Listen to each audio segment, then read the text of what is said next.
चलिए अब हम चलते हैं प्रश्नावली 4.3 के क्वेश्चन नंबर 5 की। इसमें बोल रहा है कि एक क्लास टेस्ट में शेफाली के गणित और अंग्रेजी में प्राप्त किए गए अंकों का योग 30 है।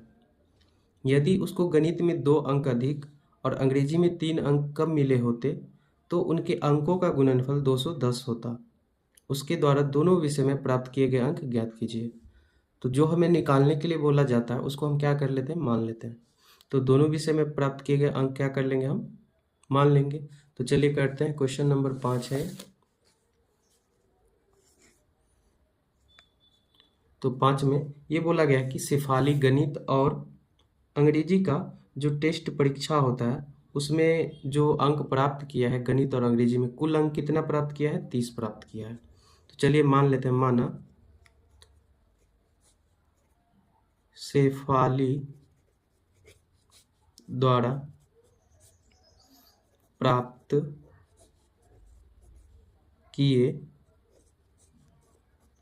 गए अंक, शेफाली द्वारा प्राप्त किए गए अंक किसमें, गणित में।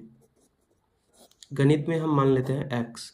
कितना अंक मिला इनको, x अंक मिला गणित में, क्योंकि हमें पता तो नहीं है लेकिन दोनों विषय के अंकों का योग दिया गया है कि 30 है। तो हम गणित में मान लिए x, तो अंग्रेजी में कितना हो जाएगा, यहाँ से अंग्रेजी में हो जाएगा 30 माइनस का x। ये कैसे हो जाएगा, क्योंकि अगर मान लीजिए दो विषय के अंकों का योग यदि 25 है, अगर पहले विषय में 10 अंक आ गया तो दूसरे विषय में कितना होगा, 25 माइनस 10 यानी 15 होगा। उसी प्रकार पहले विषय में x अंक आ गया तो दूसरे विषय में कितना अंक आएगा, 30 माइनस का x अंक आएगा। तो ये हम कर लिए, लेकिन प्रश्नानुसार क्या बोला गया है, प्रश्न अनुसार ये बोला गया है कि प्रश्न के अनुसार यदि उसको गणित में 2 अंक अधिक और अंग्रेजी में 3 अंक कम मिले होते, क्या बोल रहा है कि गणित में 2 अंक अधिक, गणित में 2 अंक अधिक होने पर, गणित में 2 अंक अधिक होने पर पहले कितना था, गणित में x अंक था, तो 2 अंक अधिक होगा तो कितना होगा, x प्लस 2। फिर बोला कि और अंग्रेजी में 3 अंक कम होते, अंग्रेजी में कितना होता, 3 अंक कम। तो चलिए करते हैं। अंग्रेजी में 3 अंक कम होने पर, यदि हम अंग्रेजी में 3 अंक कम करें तो कितना होगा, 30 माइनस x में से 3 को क्या करेंगे, घटा देंगे, क्योंकि 3 अंक इसमें बोल रहा है कि कम होता। तो 3 को घटाएंगे तो ये कितना हो जाएगा, 30 में से 3 गया तो 27 माइनस का x। तो प्रश्नानुसार जो बोला गया वो हम कर दिए। प्रश्नानुसार बोला गया कि गणित में 2 अंक अधिक होने पर कितना होता, x प्लस 2 हो जाएगा। अंग्रेजी में 3 अंक कम होने पर 30 माइनस x पहले था अंग्रेजी का अंक, उसमें से 3 कम होगा तो 27 माइनस का x अंक होगा। कम होने पर तो उनके अंकों का गुणनफल 210 होता।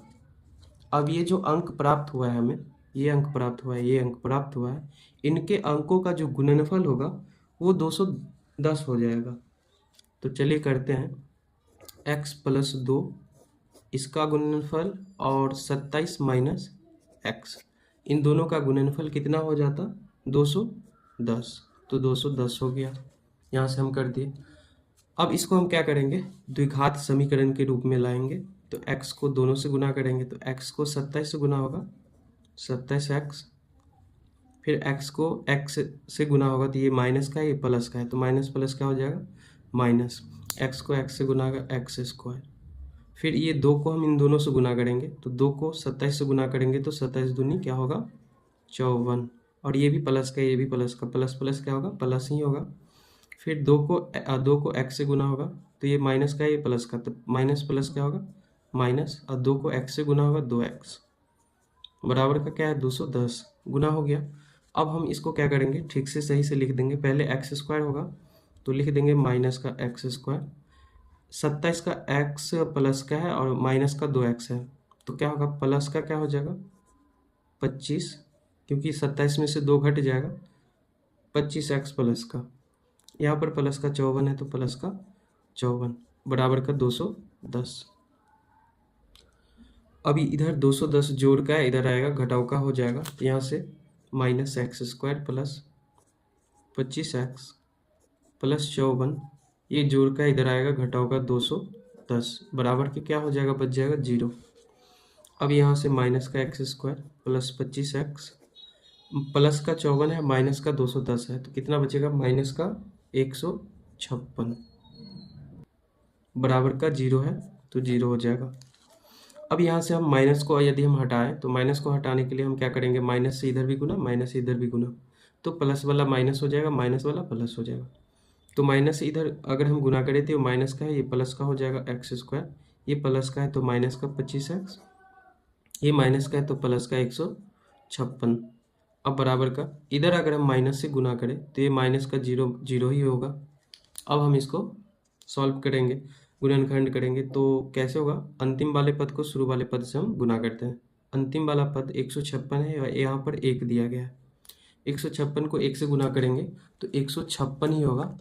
कुछ इस प्रकार हम गुणनखंड करेंगे 156, इसका हम अभाज्य गुणनखंड करेंगे, 2 से लगेगा 7 14 और यहाँ से होगा 8 दूना 16, फिर 2 से लगाएंगे 3 दूनी 6 9 दूनी 18, फिर 3 से लगाएंगे 13 39। अब हम क्या करते हैं, इसका कुछ रूल होता है, जोड़ करके 25 आना चाहिए, यहाँ से 2 संख्या ऐसा लेंगे, अंतिम पद के ठीक पीछे वाला चिन्ह देखेंगे, जोड़ का है तो जोड़ करके हमें कितना आना चाहिए, 25, यहाँ से 2 संख्या ऐसा लेना है।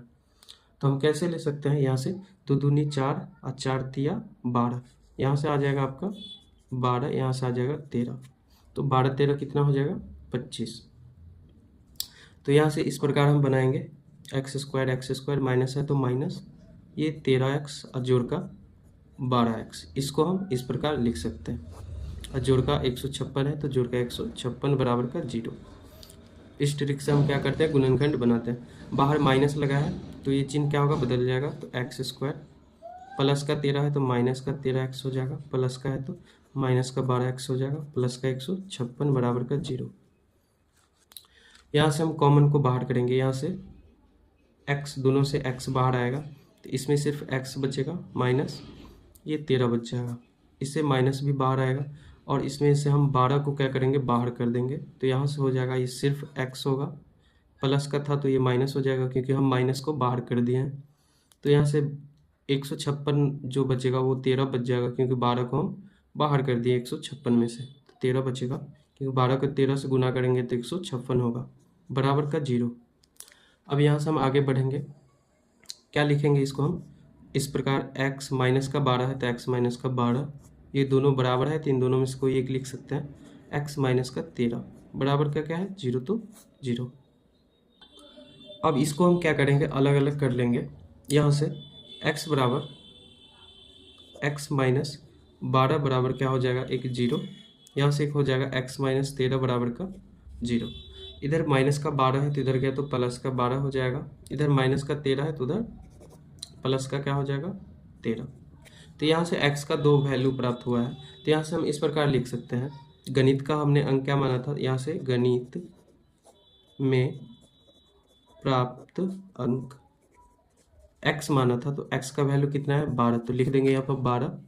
तो अंग्रेजी में कितना अंक प्राप्त होगा, अंग्रेजी में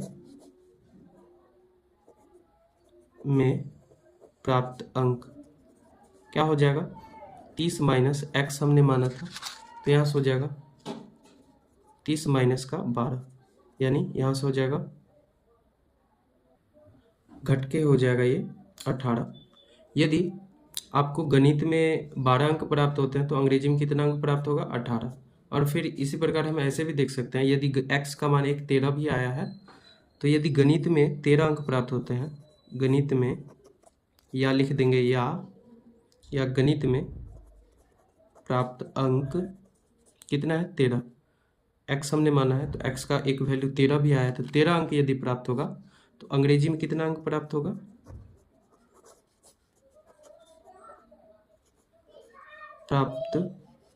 प्राप्त अंक अंग्रेजी में प्राप्त अंक कितना होगा, क्योंकि अंग्रेजी में हमने माना है 30 माइनस का x, तो 30 माइनस का x का वैल्यू कितना आ जाएगा 13, ये हो जाएगा 17। तो यदि आपका इसका आंसर 4 आएगा, 4 आंसर आएगा, मतलब अगर गणित में 12 अंक प्राप्त होता है तो अंग्रेजी में 18, यदि गणित में 13 अंक प्राप्त होता है तो अंग्रेजी में 17 अंक मिलेगा। इस प्रकार 4 आंसर होगा।